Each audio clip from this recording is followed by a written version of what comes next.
Salut tout le monde! Ce midi, je fais mon macaroni au fromage devant vous en quelques minutes. Fait que si ça vous tente de voir ça, je vous en parle. Je tourne ça vers la bouffe. Allons-y. Fait que j'ai mes pâtes ici que j'ai fait bouillir. Les pâtes, vous prenez celles que vous voulez.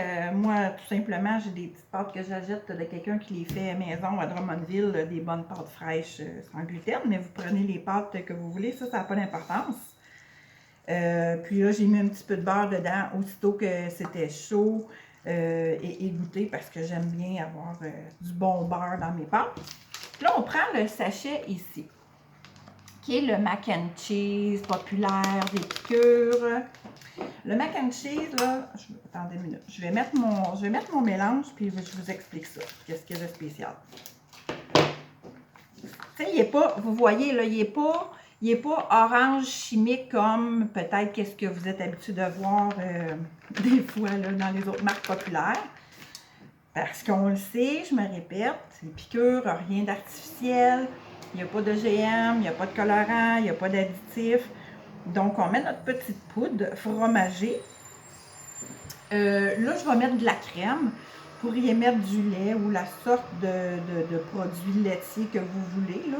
Mais moi, ça va être crème et beurre. Fait que vous mettez ça ici comme ça.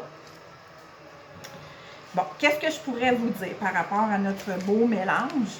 Ben, au fond, c'est qu'il n'y a pas d'ingrédients, chimiques. Fait que le mélange là dedans, là, c'est tout ici, c'est inscrit en arrière de la petite recette facile à être écrite. Les ingrédients, c'est du cheddar, du babeur, de la moutarde en poudre, du sel, de l'oignon. Il y a des enzymes, des cultures bactériennes. Il y a 10% de calcium, 10% de fer, 4% de potassium. Tout ce qu'on a ajouté, c'est du lait et du beurre.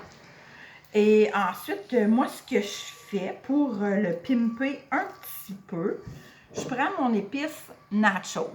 Il y en a en ce moment, il n'était pas tout le temps en stock, mais là, il y en a. L'épice nachos également, aucun additif, rien de colorant, tout ça. Tout ce qu'il y a là-dedans, c'est du parmesan, des poivrons rouges, du chili en poudre, tomates, épices, sel et ail. Puis ça va venir donner un beau petit kick. Fait que ça, vous le faites. Je vais prendre ma petite cuillère, ma belle petite cuillère à épices allongée comme ça, là, qui va bien pour rentrer dans les pots, justement.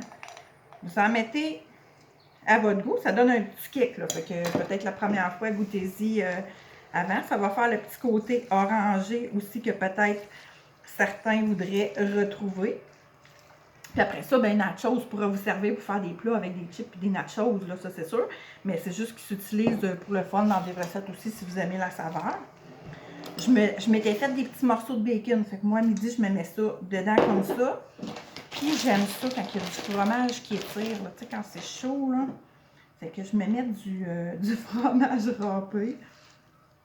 Je rebrasse tout ça. Ça fait tellement un bon plat de pâtes, puis je me sens vraiment moins coupable de manger. Puis on dirait qu'il est super original. J'aurais pu mettre des petits cubes de jambon dedans. Puis si vous ne le trouvez pas assez salé, parce qu'on est habitué des fois dans l'industrie de manger salé, mais épicure et se tient faible en sodium, ben vous allez le voir, là, à chaque fois que vous achetez des sachets, tout est là ici. Puis si vous comparez des fois avec ce que vous avez à la maison, c'est là qu'on se rend compte, mon Dieu, on s'en rend pas compte, mais des fois on mange très salé, très sucré ou beaucoup de chimiques. Fait que c'était ça, mon petit mac and cheese aujourd'hui. Puis aussi, ce qui est très important, c'est que le mac and cheese, au fond, Épicure a une fondation.